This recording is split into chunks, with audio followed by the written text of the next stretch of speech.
नौकरी कुछ नहीं बदल सकती। नौकरी सिर्फ आपकी सब्जी बदल सकती है। आज आलू की बनी है, कल बैंगन की बन जाएगी। बिजनेस करो यार, बिजनेस बस करो भाई। ये डायलॉग सुन सुनकर पक चुका हूं मैं। ये सब आपने भी कितनी बार ही सुना होगा। रील्स पर, शॉर्ट्स पर कितनी ही बार ऐसे वीडियोस देखे होंगे। कुछ बदला नहीं ना, बदलेगा भी नहीं। बिजनेस करने का आइडिया देने वाले लोग ऐसी दुनिया क्रिएट करते हैं जो आपको अच्छी लगती है। एक सपनों की दुनिया। कभी सपनों की दुनिया का हकीकत से कोई वास्ता रहा है? कभी नहीं। हम क्यों बचपन में परियों की राजकुमार की कहानियां सुनते थे? क्योंकि हमें वो अच्छी लगती थी, हमारा दिल बहलाती थी। तो अब दिल बहलाने तक तो ऐसे किस्से ठीक हैं, लेकिन हकीकत में तो बिल्कुल नहीं। एक तो हर आदमी बिजनेस नहीं कर सकता। बिजनेस के लिए चाहिए बहुत सारा पैसा और रिस्क उठाने की हिम्मत। और ऐसा बिल्कुल नहीं है कि अगर आप बिजनेसमैन नहीं हैं तो आप रिस्पेक्ट पर्सन नहीं हैं। और कौन कहता है कि जॉब करने वाले लोगों को सिर्फ दाल रोटी ही नसीब होती है?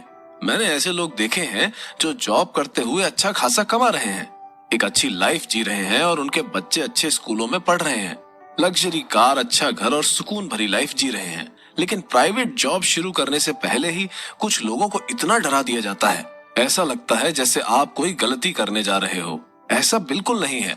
बस प्राइवेट जॉब में आपको थोड़ा सा अवेयर रहने की जरूरत है। अपनी फील्ड और अपने प्रोफेशन का मास्टर बनने की जरूरत है। फिर इसके बाद शायद ही आपको बिजनेस प्रोफाइल में जाने की जरूरत महसूस हो। और ये चीज समझ लीजिए, बिजनेस भी हर किसी के बस की बात नहीं है। मेरा मकसद आपको डिमोटिवेट करना नहीं है, बल्कि आपको सेल्फ हेल्प प्रोवाइड करना है, ताकि आप समझ सके कि जो आप कर रहे हैं वो भी इतना बुरा नहीं है जितना आपको सोशल मीडिया पर बताया जा रहा है। जॉब तो बहुत मुश्किल है। रोज बहुत सारा काम करो, उसके बाद भी बॉस की डांट खाओ और फिर उसी स्ट्रेस के साथ घर जाओ। लेकिन बिजनेस करते हुए दिखाई जा रही लग्जरी लाइफ भी इतनी आसान नहीं होती है। इसीलिए अपने प्रोफेशन को इतना गिरा हुआ मत मानिए। ये ऑडियो शो आपके लिए लाइफ चेंजिंग साबित हो सकता है, क्योंकि ये लाइफ लेसन्स है आपकी जॉब पर। मैं आपको बताने वाला हूँ प्राइवेट जॉब्स करने का वो तरीका जिसके बाद आपको अपनी जॉब आसान लगने लगेगी। आपको ऐसा महसूस नहीं होगा कि प्राइवेट जॉब करते हुए आपने कोई बहुत बड़ी गलती कर दी है। हम यहाँ कोई आइडिया डिस्कस नहीं करेंगे, बल्कि हम यहाँ डिस्कस करेंगे वो गलतियां और इंसिडेंट जिनसे आप या मैं कभी न कभी जरूर गुजरे होंगे। तो शुरू करते हैं जानना कि कैसे पाएं अपनी प्राइवेट जॉब में सक्सेस। आपने गोरा होने के नुस्खे सुने हैं, सिर पर बाल उगाने के नुस्खे सुने हैं, लेकिन क्या नौकरी करने के भी कोई नुस्खे हो सकते हैं? मैं सुनाता हूँ नौकरी करने के आसान नुस्खे। मजाक नहीं कर रहा हूँ, ये सच है। चलिए खुद सुन लीजिए। मैं मानता हूँ कि इस शो को सुनने वाले या तो जॉब कर रहे होंगे या जॉब शुरू करने की स्टेज पर होंगे। आप अर्ली स्टेज पर हैं तो आगे बढ़ने की स्ट्रेटेजी क्या होनी चाहिए, और मिड लेवल पर हैं तो कैसे सरवाइव करें। इन दो टाइप के एम्प्लॉइज से हम शुरुआत करेंगे। लेकिन एक सवाल, लीडर कहाँ से आते हैं? क्या कोई और यूनिवर्स है या पैदा होते ही वो लीडर बन गए? कहाँ से आए लीडर? क्या आप किसी ऐसे इंसान को जानते हैं जो आपका दोस्त हो और वो आज किसी बड़ी पोस्ट पर पहुंच गया हो? क्या उसके पास कोई पावर थी या वो किसी अलग यूनिवर्स से आया था? नहीं ना, वो आप ही के बीच से निकला था और उस मुकाम पर पहुंचा जहां पहुंचने के हम सपने देखा करते हैं। तो दोस्तों, ना तो कोई पावर है ना कोई दूसरा यूनिवर्स। लीडर्स हमारे बीच से ही निकलते हैं। उनकी शुरुआत हमारे ही जैसी होती है, लेकिन नजरिया अलग होता है। इसी नजरिए के साथ हमें भी आगे बढ़ना होगा। हम सब तो लीडर नहीं बन सकते, लेकिन जो भी लीडर बनेगा वो आपके और मेरे बीच से ही होगा। फिर आप क्यों नहीं? क्या चीज है जो आपको रोकती है? तो नौकरी करने के नुस्खा सबसे पहले शुरू होता है आपकी नौकरी के पहले दिन से। सबसे पहले आपको अपनी जॉब से प्यार करना जरूरी है। देखिए, ये ह्यूमन नेचर है। इंसान जिस चीज से प्यार करता है उसे पाने के लिए उतनी ही शिद्दत से कोशिश करता है। तो सबसे पहले जरूरी है अपनी जॉब से प्यार। नौकरी ने आपको सबसे पहले फाइनेंशियल फ्रीडम का चस्का लगाया था। याद कीजिए, जॉब का वो पहला मंथ जब आपको सैलरी मिली थी, चाहे छोटा ही अमाउंट मिला था, लेकिन वो आपकी मेहनत का था। और उस दिन आपने फील की होगी फाइनेंशियल फ्रीडम। वो पैसा आपका था और उसी के दम पर आपने शायद रेंट दिया हो या दोस्तों को पार्टी दी हो। सबसे खुशी की बात तो यह है कि आपको उसका हिसाब किसी को नहीं देना था। दोस्तों, कुछ के लिए जॉब सिर्फ एक एक्स्ट्रा इनकम या फाइनेंशियल फ्रीडम का हिस्सा हो सकती है, लेकिन दुनिया में कितने ही ऐसे लोग हैं जिनके लिए जॉब इतनी जरूरी है कि एक दिन का पैसा भी काट लिया जाए तो महीने का बजट बिगड़ सकता है। इसीलिए जितना मुश्किल बिजनेस करना है उसी तरह नौकरी करना भी बहुत मुश्किल है। हो सकता है कि कुछ लोग इसे फील कर रहे हों और कुछ ने बरसों पहले इसे फील किया हो। तो क्या लगता है, नौकरी करना कितना आसान है या नौकरी करना कितना जरूरी है? चलिए आगे बढ़ते हैं और इसी सवाल का जवाब ढूंढते हैं। मैं इंस्टाग्राम देख रहा था कि अचानक एक मीम मेरे सामने आया। मजेदार था, लेकिन सवाल बड़ा था। दो प्राइवेट नौकरी करने वाले दोस्त हमेशा जब भी साथ बैठेंगे तो अपना बिजनेस शुरू करने की बात जरूर करेंगे। आपने भी ऐसा मीम जरूर देखा होगा। ऐसा क्यों? जॉब इतनी बुरी है क्या भाई? फिर क्यों करते हो? आप सोचेंगे ये क्या सवाल है यार। अच्छा चलिए, दो प्राइवेट जॉब वाले बिजनेस शुरू करने की बात क्यों करते हैं? वो लोग अपनी जॉब से परेशान हैं, नहीं भी होंगे तो खुद को साबित करने के लिए ऐसा कहते जरूर हैं। वो समझते ही नहीं कि नौकरी करते कैसे हैं। मेरे कई दोस्त हैं जिन्हें मैंने नौकरी में अच्छा खासा कमाते हुए देखा है। आज हम जिस मुकाम पर हैं, कभी हमने सोचा हमने शुरुआत कहां से की थी? वो बैग लिए पैदल पैदल नए शहर में आना, एक फ्लैट में ऑफिस के 4 दोस्तों के साथ शेयर करना, कहीं ना कहीं उस शुरुआत से आगे तो बढ़े ही होंगे। हम सब एक दूसरे के लिए हीरो हैं, रियल लाइफ हीरोज। सोचिएगा, आपने जो शुरुआत की उससे आज आप कहां पहुंचे। 80% लोगों ने अपनी जॉब के लिए अपना गांव या शहर छोड़ा होगा। मान लीजिए आप मुंबई में या दिल्ली में हैं, तो बात अलग है। हम इन गांव और शहरों से आने वाले लोगों की बात करेंगे तो उनसे पूछिएगा आप खुद को कहां पाते हैं। सबसे पहले बात करते हैं आखिर क्या रीजन है जब दो प्राइवेट नौकरी वाले दोस्त साथ बैठे हों तो वो बिजनेस की बातें क्यों करते हैं। इसके 5 रीजन है। हमारे पास अपनी जॉब को लेकर 5 इनसिक्योरिटी रहती हैं। पहली, आपको डर लगता होगा कि मैं उतना अच्छा नहीं कर पा रहा हूं जैसा बाकी लोग कर रहे हैं। दूसरा, क्या आपको लगता है कि आप में उतना पोटेंशियल नहीं है जितना आपके कलीग्स में है। वो इतनी जल्दी किसी काम को कैसे निपटा रहे हैं और आपको उसी काम में इतना टाइम कैसे लग रहा है। तीसरा, आप अपने फ्यूचर को लेकर डरे हुए हैं। आप सोचते हैं प्राइवेट जॉब है, क्या ही कर लूंगा, पता नहीं नौकरी रहे या ना रहे। चौथा, क्या अब भी आप एक पर्पस ड्रिवन करियर ढूंढ रहे हैं। अक्सर ये सभी के साथ होता है जब हमें प्रॉपर गाइडेंस नहीं मिल पाती। हम सोचते हैं यार गलती कर दी, ये फील्ड तो मेरे लिए है ही नहीं, इसमें तो हमेशा जॉब जाने का खतरा ही रहेगा। पांचवा, आप अपनी फैमिली और ऑफिस के बीच तालमेल नहीं बैठा पा रहे होंगे। प्राइवेट नौकरी है ही ऐसी, अगर आपने ट्रिक्स और दिमाग से काम नहीं लिया तो आप 9 to 6 की जगह 10 से 10 बजे तक ऑफिस में काम करते रहेंगे। कभी पर्सनल लाइफ और प्रोफेशनल लाइफ में कोऑर्डिनेशन नहीं बैठा पाएंगे। अब यही सारे सवाल आप खुद से कीजिए और सोचिए कि आपके साथ कहाँ दिक्कत आ रही है। और अगर आप चाहते हैं कि इन सब प्रॉब्लम का सॉल्यूशन एक ही जगह मिल जाए तो भाई वाह। तो चलिए बढ़ते हैं नेक्स्ट एपिसोड में, जहां आपको मैं बताऊंगा आपकी सबसे बड़ी ताकत के बारे में, आपकी सबसे बड़ी स्किल के बारे में, जिसे अगर खुद में डेवलप कर लिया तो जॉब के शुरुआती 4 साल तो यूं ही निकल जाएंगे। तो मैं जानता हूं इसे।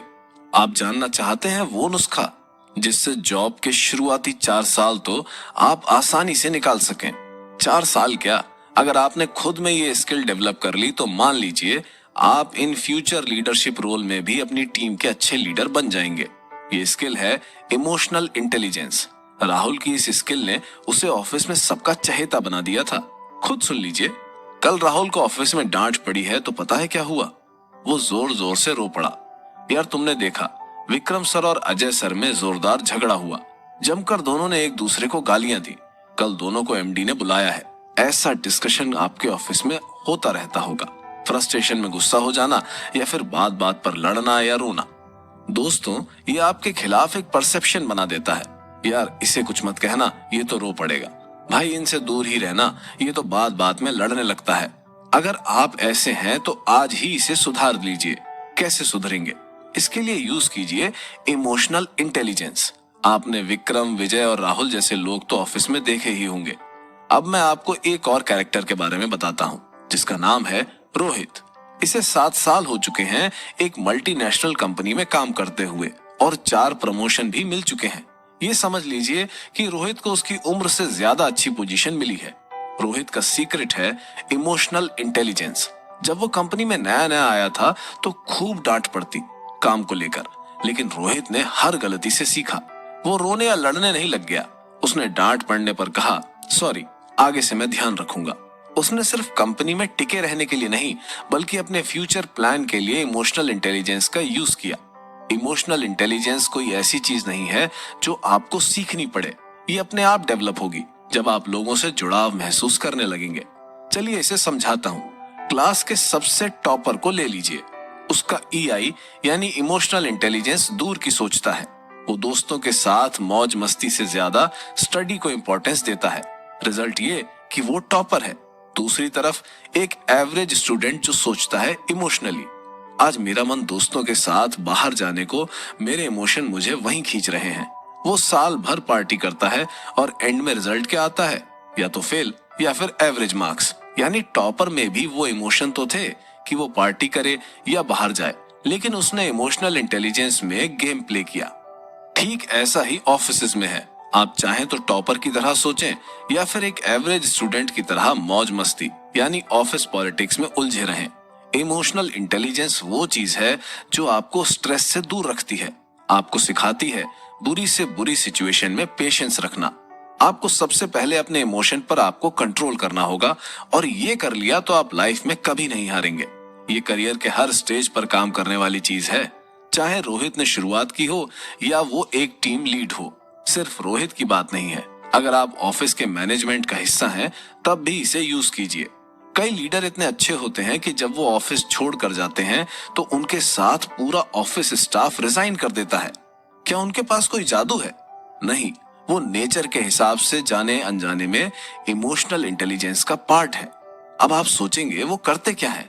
देखिए, अगर आप ऑफिस में काम करते हैं और आपके नीचे कुछ लोग काम करते हैं, यानी सीधे सीधे कहूं तो आप टीम लीड हैं, तो आपको अपने साथ काम करने वालों के लिए सिंपैथी वाला रवैया अपनाना होगा।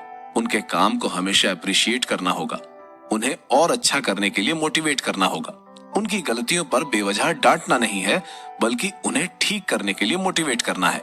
उन्हें बताएं कंपनी के हर काम में उनका बहुत ज्यादा कंट्रीब्यूशन है। हमेशा उनकी रिस्पेक्ट करें।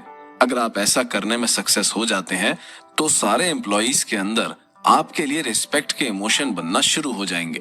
ये शुरुआत है लीडर बनने की, एक प्राइवेट जॉब में सफल होने की, सबका दिल जीतने की। चलिए अब दूसरी स्किल। मैंने पहले भी आपसे एक बात कही थी, अगर आपको किसी भी काम में सक्सेस होना है तो अपना इंटरेस्ट देखिए। जैसे अगर मैं आपसे कहूं कि 2 घंटे बैठकर आपको फ्रेंच लैंग्वेज की न्यूज सुननी है, आप मना कर देंगे। लेकिन अगर मैं आपसे कहूं कि आपको 3 घंटे बैठकर आपकी पसंद की कोई फिल्म देखनी है, तो एक तो आप बड़े इंटरेस्ट से फिल्म देखेंगे, इसके बाद मुझे भी कन्वे करेंगे कि ये फिल्म मुझे भी देखनी चाहिए। यानी आपके इंटरेस्ट का काम हो तो आप अच्छे से करेंगे भी, और उसके बाद लोगों में एक्साइटेड होकर बताएंगे भी। तो सबसे पहले पर्पस ड्रिवन करियर चूज कीजिए, यानी जिस काम में आपका मन लगता हो, जिस काम को आप हमेशा से करना चाहते हो, उसी में ग्रोथ ढूंढिए। कभी भी ऐसा काम ना करें जो आप कभी भी ना करना चाहते हो। फैमिली प्रेशर या औरों को देखकर जल्दी से जल्दी जॉब शुरू करने की कोशिश मत कीजिए।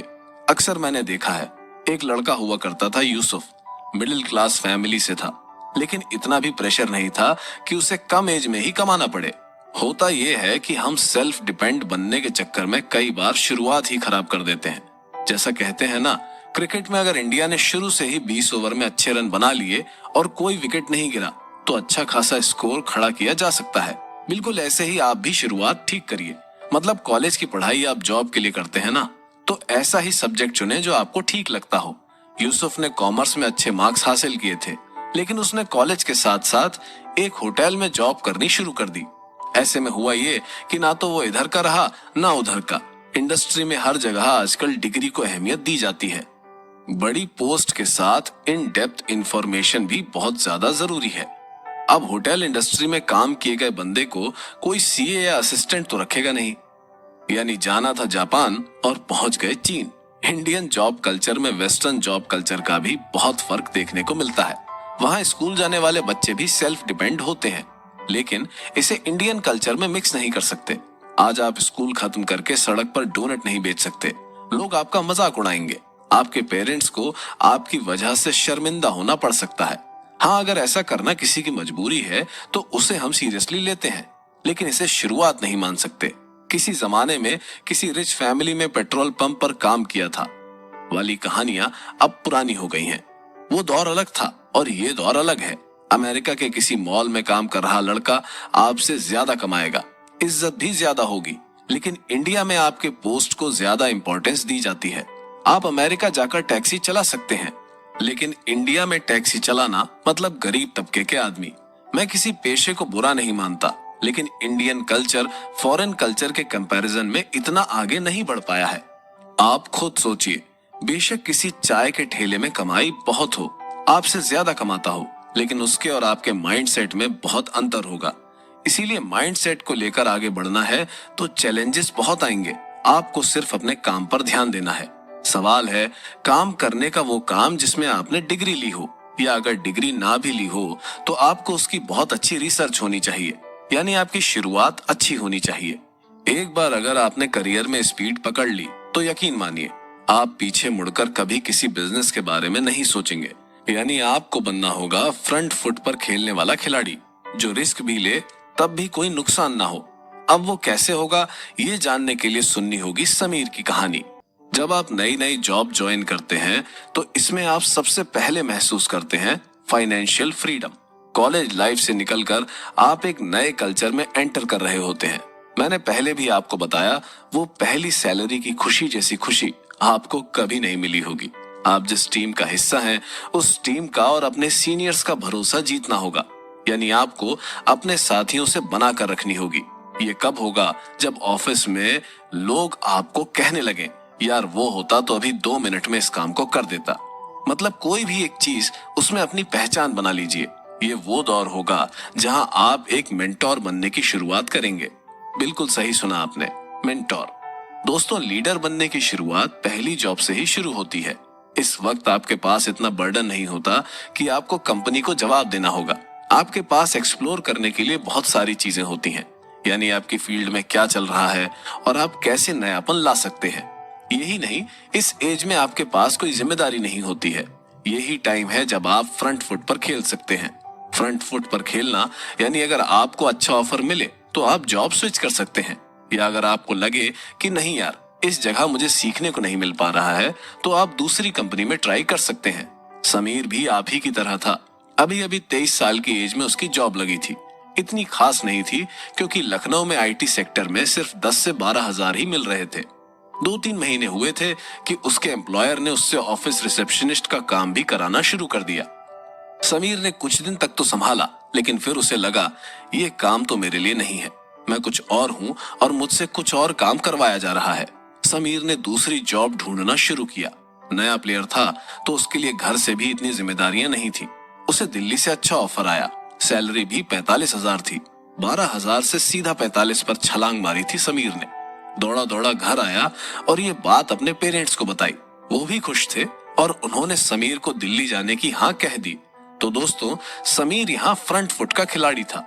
इस एज में वो बोल्ड डिसीजंस ले सकता था, यानी 30 तक की एज तक अगर आप बोल्ड डिसीजंस लें तो ये चल सकता है। इसके बाद बिल्कुल नहीं। पता है, जहां समीर रिसेप्शन का काम देख रहा था वहां आप कौन काम देखता है? वहां संजय जी काम देखते हैं, जिन पर जिम्मेदारी बहुत है।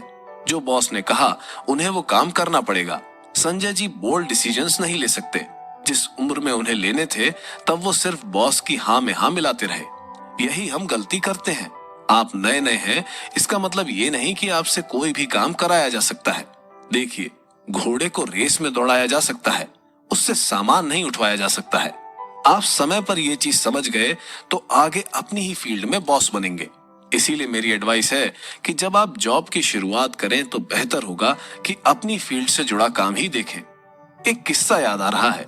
मेरे साथ में एक लड़का था, राहुल अवस्थी। उसने होटल मैनेजमेंट की डिग्री ले रखी थी। अब हुआ ये कि उसने लोगों से सुना होटल मैनेजमेंट में कुछ नहीं है, अच्छी जॉब नहीं है, लोगों की जी हुजूरी करते रहो। अब ये चीजें उसके दिमाग में बैठने लगी। उसे ये सब बातें कहता था एक मेडिकल स्टोर पर बैठने वाला सेल्समैन। अब हुआ क्या, राहुल ने 1-2 साल काम किया। दोस्तों, एक रात उसने मैरियट होटल जैसी बड़ी चेन छोड़ दी।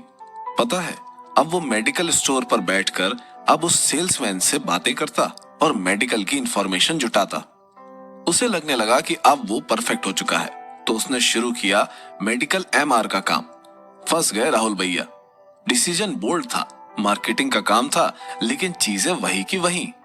जहां पहले लग्जरी होटल में वीआईपी गेस्ट की जी हुजूरी करनी होती थी, वहीं अब उसे डॉक्टर्स की जी हुजूरी करनी पड़ रही थी। आसमान से गिरे और खजूर में लटके वाली हालत हो गई थी। 3-3 घंटे डॉक्टर के रूम के बाहर बैठे रहो और दवाइयों के सैंपल दो। राहुल ने उस मेडिकल स्टोर के सेल्समैन को बहुत कोसा। इसके बाद कोई 3-4 साल राहुल ने ये काम किया होगा। इसके बाद वो अपने घर चला गया। अभी न्यू ईयर पर उससे बात हुई तो बोला, अरे भैया, अब नौकरी मिल नहीं रही, घर पर बैठे हैं, पर ये सुकून है कि खाना पीना आराम से हो रहा है। दोस्तों, अब ये तो राहुल ही जाने और उसका मन ही जाने कि वो कितना खुश है। हम इंसानों की आदत होती है, हमें दूसरों की थाली में ज्यादा घी दिखता है। जॉब के मामले में हम अपने ही पैरों पर कुल्हाड़ी मार लेते हैं। ये भी समझ लीजिए, आप यंग हैं तो बोल्ड डिसीजन ले सकते हैं, लेकिन डिसीजन ऐसे लीजिए जो आपकी फील्ड से जुड़े हों। ऐसा नहीं कि काम आपने आईटी का सीखा लेकिन पैसा एमबीए में अच्छा है तो कैसे न कैसे जुगाड़ करके घुस ही जाऊं। ऐसा करना अपने फ्यूचर के साथ खिलवाड़ करना होगा। आज इस एपिसोड को सुन रहे कितने लोग ऐसे होंगे जिन्होंने ये गलती की होगी। इस गलती से फिर भी एक बार आप सबक ले सकते हैं, लेकिन इससे भी बड़ी गलती है आपका डर। मेरे ख्याल में शायद ही आपने इस डर के बारे में कभी किसी से बात की हो, लेकिन प्राइवेट जॉब में 80% एम्प्लॉइज के साथ ये डर हमेशा बना रहता है। क्या है वो डर, जानेंगे अगले एपिसोड में। आज एक ऐसे डर की चर्चा करेंगे जो प्राइवेट जॉब करने वाले लोगों में देखने को मिलता है।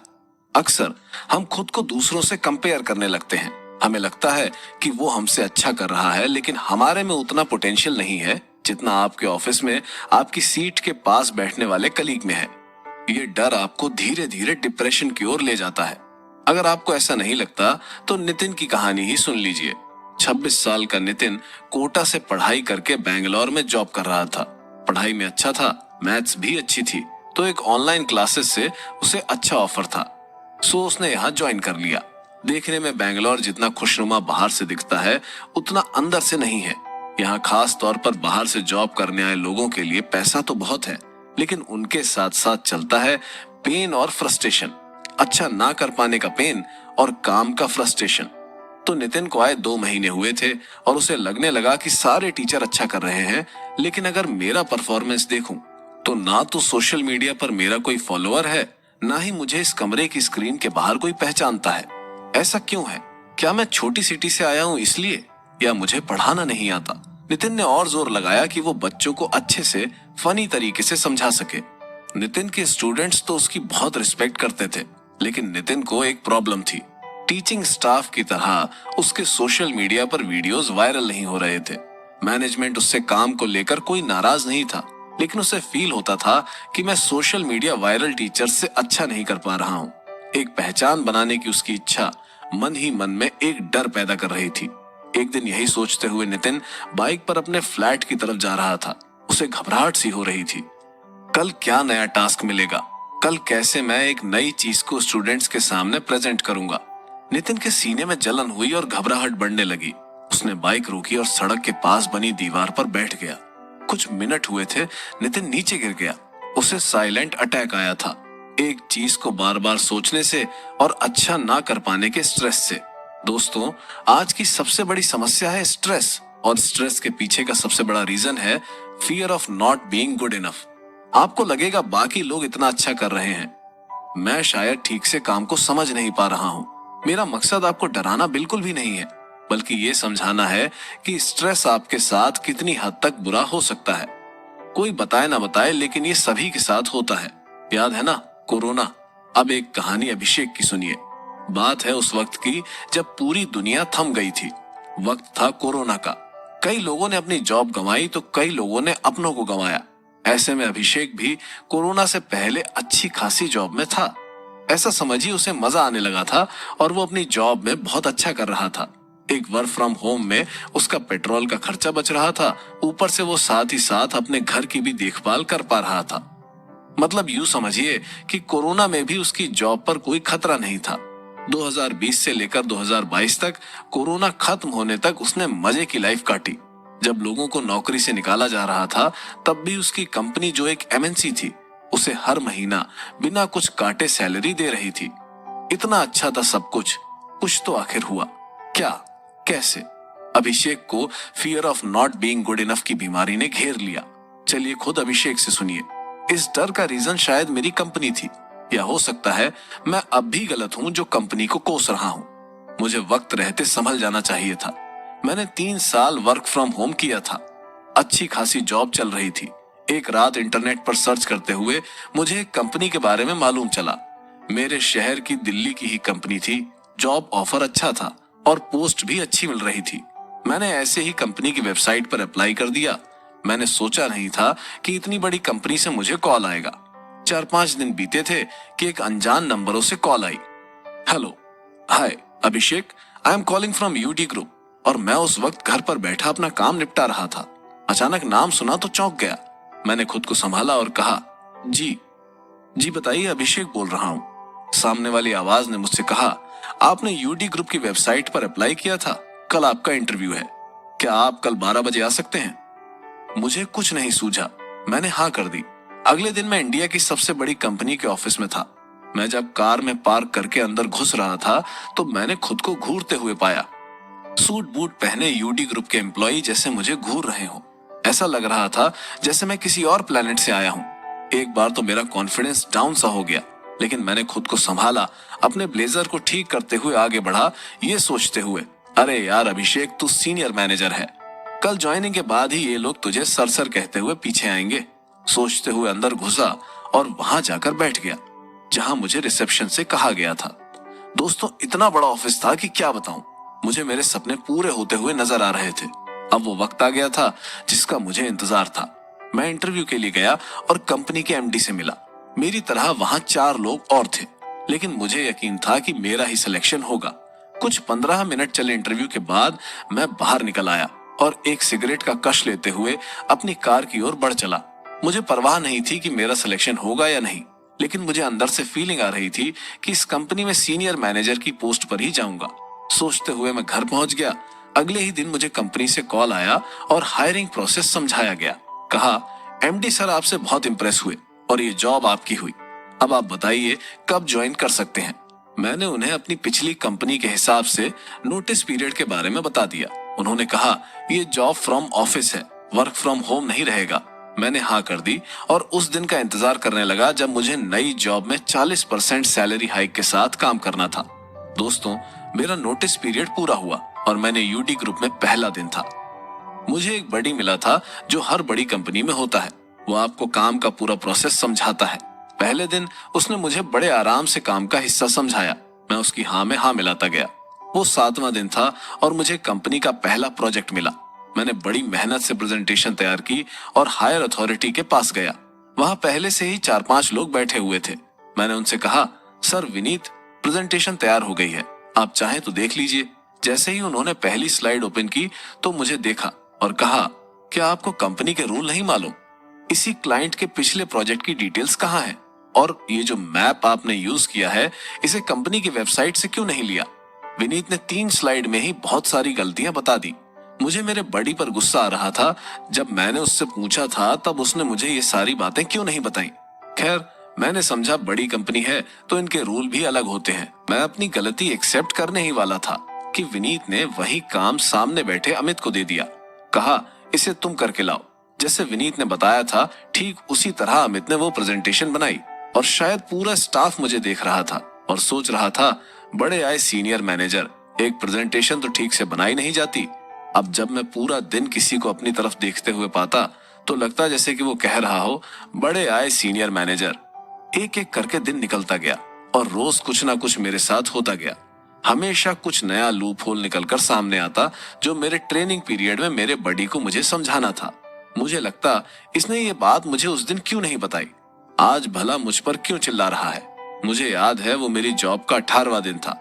जैसे ही मैं ऑफिस पहुंचा, हंगामा मचा था। मेरी कल की प्रेजेंटेशन को विनीत ठीक कर रहा था।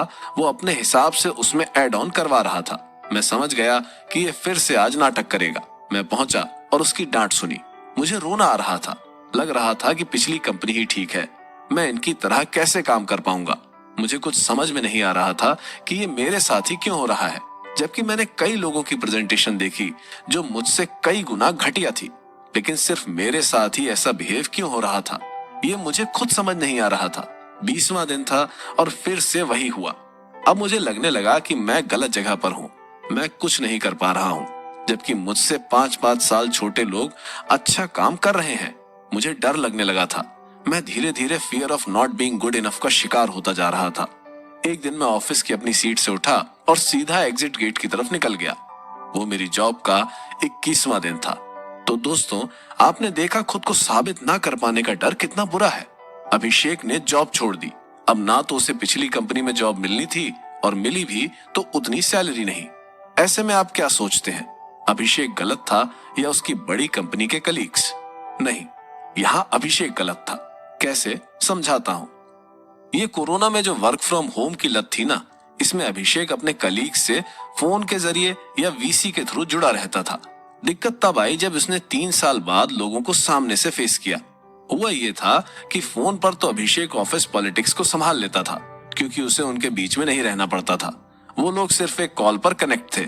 यहाँ नई कंपनी में उसे रोज सबके चेहरे खुद का मजाक बनाते हुए नजर आने लगे थे। इतने टाइम बाद वो कंपनी में वर्क फ्रॉम ऑफिस के लिए गया था।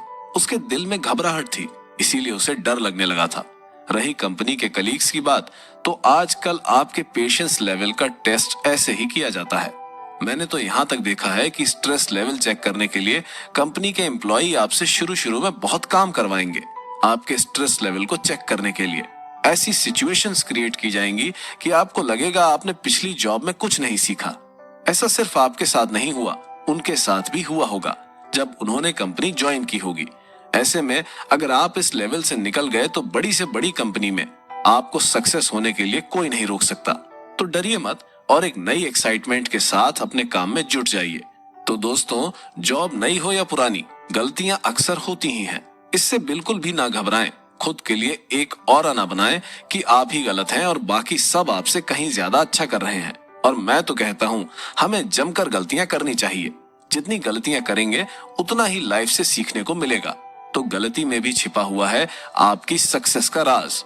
तो इसके लिए चलते हैं अगले एपिसोड की तरफ। दोस्तों, हमने कई बार सुना होगा कि इंसान गलतियों से ही सीखता है। ये सच भी है। आप जो गलती एक बार करते हैं उसे दोबारा रिपीट नहीं करेंगे। मान लीजिए पिछली बार ऑफिस मीटिंग में कोई फाइल साथ ले जाना भूल गए। बहुत डांट खाई होगी, लेकिन नेक्स्ट टाइम सबसे पहले आप फाइल साथ लेकर जरूर जाएंगे। तो ये एक तरह से ह्यूमन नेचर की बात हुई कि एक बार की हुई गलती हम दोबारा नहीं दोहराते हैं। और ये जॉब है, कोई लाइफ नहीं जो गलतियां करने की गुंजाइश ना हो। इसीलिए मैं कहता हूं कि कुछ सीखना है तो बड़े से बड़े काम को हाथ में लीजिए, गलतियां करिए। ये गलतियां ही आपको सिखाएंगी और टॉप पोजीशन पर पहुंचाएंगी। अब देखते हैं गलतियां क्यों जरूरी हैं। रवि ऑफिस से थका हुआ घर लौटा था। एक मल्टीनेशनल कंपनी में अच्छी पोस्ट पर था। एक दिन शाम को अपने घर लौटा। ऑफिस में काम भी थोड़ा ज्यादा था। अच्छी पोस्ट पर था तो कंपनी ने बड़ा सा फ्लैट और नौकर चाकर भी दिए थे। तो उस शाम को हुआ क्या कि रवि लौटा और अपनी टाई उतारते हुए राजू को आवाज लगाई, अरे राजू, एक गिलास पानी लाना। मन में बड़बड़ाया, पता है इन्हें इस वक्त मैं घर आता हूँ, एक पानी का गिलास भी नहीं रख सकते। इतने में राजू दौड़ता हुआ आया और उसके हाथ में पानी की ट्रे थी। जल्दबाजी में अचानक राजू का पैर टेबल से टकराया और टन की आवाज के साथ गिलास जमीन पर गिर गया। पूरा पानी फर्श पर बिखर गया और राजू घबरा गया। उसे मालूम था कि क्या होने वाला है। वो जानता था उसे खूब डांट पड़ेगी। वैसा ही हुआ। रवि जोर से चिल्लाया, क्या करते हो राजू? एक काम तुमसे ठीक से नहीं होता। पानी का गिलास संभाला नहीं जाता तुमसे, क्या काम करोगे तुम? रवि बहुत गुस्से में था और चिल्लाए जा रहा था। राजू चुपचाप खड़ा सुन रहा था। कुछ याद आया? इस सिचुएशन से आपने खुद को कहाँ रिलेट किया? ऑफिस में कई बार गलत करने पर आपको भी राजू की तरह डांट पड़ती होगी। कोई बात नहीं, गलती करना सही है। खूब गलतियां कीजिए। मैं ऐसा क्यों कह रहा हूं इसे मैं साबित करके दिखाऊंगा। चलिए पहले राजू की कहानी पर लौटते हैं। तो राजू वहां खड़ा हुआ डांट सुन रहा था। उसके मन में आया, अभी नौकरी छोड़ दूं, चला जाऊं यहां से। गांव इससे अच्छा तो है।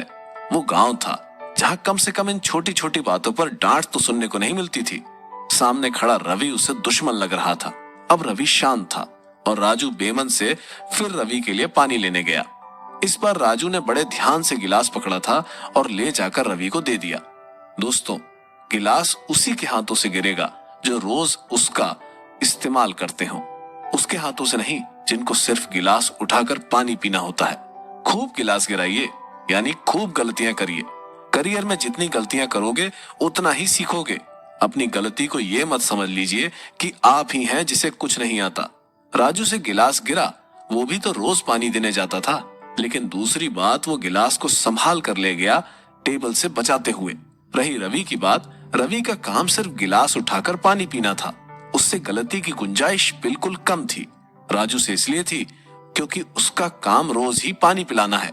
कहते हैं ना, डूबता वही है जिसे तैरना आता है। ठीक ऐसे ही आपसे भी गलतियां हो तो घबराने की जरूरत नहीं। आपका बॉस रवि है, जिसने कभी आपके लेवल पर काम ही नहीं किया, तो वो समझेगा कैसे? आपकी गलतियां इस बात का सबूत हैं कि आपने कम से कम कोशिश तो की। हम अक्सर खुद को और अपनी कैपेबिलिटी को अंडर एस्टिमेट कर लेते हैं। हमें लगता है कि हम बेड़ियों में जकड़े हुए हैं। हमें लगता है कोई चारा नहीं है इससे निकलने का। हमें ऐसा लगने लगता है कि अब आगे कोई रास्ता नहीं है और ना ही इससे अब आगे निकलने के लिए किसी की हेल्प मिलेगी। ऐसा लगने लगता है कि अगर थोड़ी देर और इस सिचुएशन में रहे तो सब कुछ खत्म हो जाएगा। लेकिन ऐसा होता नहीं है। ना ही ऐसा कोई इंसान है जिससे कभी गलती ना हुई हो। जब भी आपको लगे कि आपने ऑफिस में कोई बड़ी गलती कर दी है और उससे निकलने का अब कोई रास्ता नहीं है, यहाँ भी आपकी बॉडी लैंग्वेज बहुत मायने रखेगी। देखिए, गलतियां सभी से होती हैं। हिम्मत से काम लेकर फिर से शुरुआत करना ही जिंदगी है। राजू जब दूसरी बार गिलास लाया तो कितना बचा कर चल रहा था। गलती की कोई गुंजाइश ही नहीं थी। यही हमें फीनिक्स बर्ड जैसा बनना है, जो हर बार जलने के बाद अपनी ही राख से बार बार पैदा होने की हिम्मत करता है। मैं यहाँ राजू जैसी सिचुएशन से आए स्ट्रेस की बात करना चाहूंगा। ऑफिस में जरा सी डांट पर हम बहुत ज्यादा सोचने लग जाते हैं। गलतियां सबसे होती हैं और इसमें इतना सोचने की बात नहीं है। रोजाना हम सोशल मीडिया पर कोई ना कोई ऐसा वीडियो जरूर देखते हैं जहां स्ट्रेस ने किसी की जान ली हो। चाहे आप जॉब में हो या फिर बिजनेसमैन, स्ट्रेस से आज हर दूसरा आदमी परेशान है। हम छोटी छोटी बातों को दिल पर लेने लगे हैं। ऐसे में भले ही इस वक्त आपको कोई ऑप्शन नजर ना आए, लेकिन हमेशा आपके साथ एक ऑप्शन रहता ही है। इनएक्टिव हो जाना कोई ऑप्शन नहीं है। स्ट्रेस लेवल से बाहर निकलने के रास्ते आपको बहुत लोग बता देंगे, लेकिन उस पर चल के खुद को सिर्फ आप ही बचा सकते हैं। याद रखिए, इस कॉर्पोरेट कल्चर में कोई मसीहा, कोई राजकुमार आपको बचाने नहीं आने वाला। जाबाज हीरो भी आप ही हैं और अपनी गलतियों के विलन भी आप ही हैं, और गलतियों से सीखने वाले हीरो भी आप ही हैं। उम्मीद है आप हीरो बनना चुनेंगे और हर हाल में खुद को साबित करेंगे। मान लीजिए इतना समझाने के बावजूद भी आपको मन में गिल्ट और स्ट्रेस फील हो, तो साइकोलॉजिकली एक टीचर की कहानी आपको जरूर सुननी चाहिए। गलतियां इंसान से ही होती हैं और उन्हें लेकर बैठ जाने से या जॉब छोड़ देने से लाइफ आगे नहीं चलती। तो ऐसी सिचुएशन में साइकोलॉजी के टीचर्स अपने स्टूडेंट्स को क्या समझाते हैं? कहीं आपने भी तो नहीं पकड़ा ऐसा पानी का गिलास? तो हम ऑफिस में होने वाली गलतियों और स्ट्रेस पर चर्चा कर रहे थे। इसके लिए मैंने आपको एक साइकोलॉजी के टीचर के बारे में बताया था। उनकी क्लास हर कोई स्टूडेंट लेना चाहता था क्योंकि उनके समझाने का तरीका यूनिक था। तो चलिए खिड़की से झांकते हैं, देखते हैं आज क्या समझा रहे हैं टीचर। साइकोलॉजी के टीचर बच्चों की क्लास ले रहे थे। टॉपिक क्या था वो आपको एंड में समझ आ जाएगा। अभी बता दिया तो सस्पेंस खत्म। चलिए आगे बढ़ते हैं। एक दिन वो बच्चों को कुछ खास पढ़ाने वाले थे, मतलब वो किसी टॉपिक पर प्रैक्टिकल समझाने वाले थे। क्लास में आकर उन्होंने एक पानी से भरे गिलास को उठाया। बच्चों ने सोचा अब सर आधा भरा या आधा खाली वाला सवाल पूछेंगे, लेकिन टीचर ने पूछा, ये जो पानी से भरा हुआ गिलास मैंने पकड़ा हुआ है, इसका कोई वेट बता सकता है? सारी क्लास चुप हो गई। सबको इसका आंसर नहीं मालूम था, लेकिन क्यूरियोसिटी थी कि इस बार क्या नया सीखने को मिलेगा। सबने अपने अपने हिसाब से आंसर दिए और इंतजार करने लगे कि टीचर इसका क्या जवाब देंगे। इसके बाद टीचर ने कहा, मेरी नजर में इस गिलास का वेट कितना है ये मायने नहीं रखता, बल्कि ये मायने रखता है कि इस गिलास को कितनी देर तक मैं पकड़े रख सकता हूँ। अगर मैंने इसे 1 या 2 मिनट तक पकड़े रखा है तो मेरे लिए ये हल्का होगा। अगर मैं इसे 1 घंटे पकड़ कर रखूंगा तो इसके भार से मेरे हाथ में दर्द होने लगेगा। अगर मैं इसे पूरे दिन पकड़े रखूं तो मेरा हाथ एकदम सुन्न पड़ जाएगा और पानी का ये गिलास धीरे धीरे मेरे हाथ से छूटने लगेगा। कहने का मतलब, पानी का जो गिलास शुरू में हल्का लग रहा था, उसका भार बाद में इतना बढ़ जाएगा कि गिलास हाथ से छूटने लगेगा। सभी सिचुएशंस में पानी के गिलास का भार नहीं बदलेगा, लेकिन जितना ज्यादा मैं इसे पकड़ा रखूंगा उतना ही ज्यादा मुझे इसके भारीपन का एहसास होता रहेगा। ठीक ऐसे ही है हमारी टेंशन, हमारा स्ट्रेस, जिसे हम धीरे धीरे संभालते रहते हैं और एंड में ये ऐसा हो जाता है कि हमारे दिमाग में नेगेटिविटी भर जाती है। फिर चाहते हुए भी इस नेगेटिविटी से दूर नहीं हो पाएंगे। कभी कभी ऑफिस वर्क के दौरान कोई इंसिडेंट या उसका रिजल्ट आपके हाथों में नहीं होता है। हम उसे कितना भी सोचते रहें, हमारे हाथों में नहीं आ सकता। बस जरूरत इस बात की है कि सही समय पर समझा जाए और चिंता छोड़कर उसके सॉल्यूशन पर ध्यान दिया जाए। नहीं तो यही थिंकिंग धीरे धीरे स्ट्रेस का कारण बनती है। आप देखिएगा, ऑफिस वर्क के बाद अक्सर हमें लगता है कि हम बहुत थक गए हैं। आप काम करने से नहीं थके, आपको चिंताओं ने थकाया है। टेंशन और स्ट्रेस को उन परिंदों की तरह समझें जिन्हें आप अपने आसपास फड़फड़ाने से रोक तो नहीं पाएंगे, लेकिन आपके मन में उनका घोंसला बनाने से जरूर रोक सकते हैं। ऐसा होता क्यों है? अक्सर हमने देखा होगा कि फिजिकली तो हम इतना काम नहीं करते, फिर घर पहुंचते ही थकान क्यों महसूस होती है?